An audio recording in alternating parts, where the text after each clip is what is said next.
Finding slope with the equation m for slope is that rise over run, which really turns into that formula y2 minus y1, because the y-axis runs up and down, and that's your rise axis, over the run axis, x2 minus x1, can sometimes be difficult.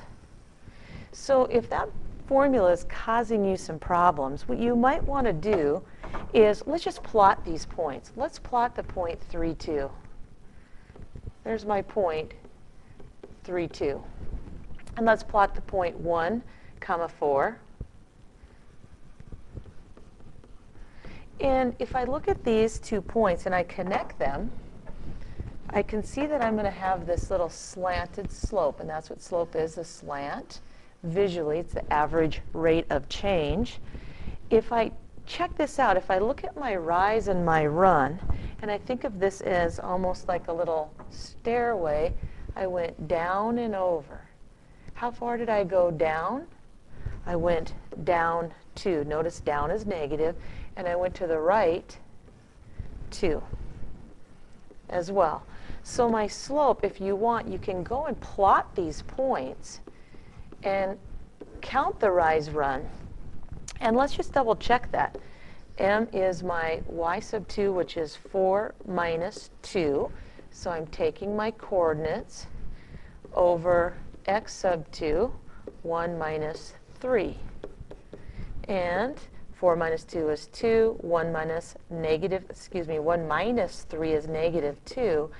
And if I look at both of these, they reduce to a negative 1. So you need to make sure you understand your positives and negatives. But if slope is giving you issues with this formula that we've been kind of using, just go ahead and graph it, look at the down and the over, and count that step. Let's try another one. If I apply my formula,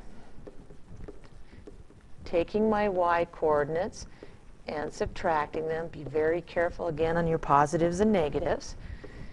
Negative 3 minus 0 is negative 3. So my slope is negative 2 over negative 3, which is 2/3. Well, let's just check on my graph.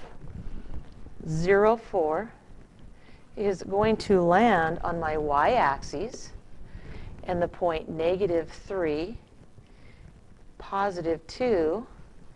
If I look at this, one thing I always like to observe when I plot my points, I'm looking for the slant. I'm looking for this. In this case, my slope is positive. So that's always something to note, because you know a little bit about your slope before you ever begin to find it. In this case, it was going down, so I knew my slope had to be negative, and notice it was. So when I go back and look at this problem, I know my slope's positive. I found it mathematically to be 2/3. So a good way to check yourself is plot the points and count. What am I counting? I'm counting my rise over my run. And let's see, algebraically, did I find that value correctly? I rose 2, ran 3. Rose 2, ran 3.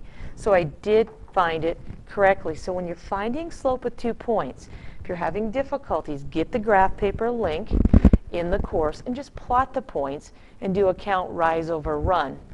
And that's a good way to check your answer.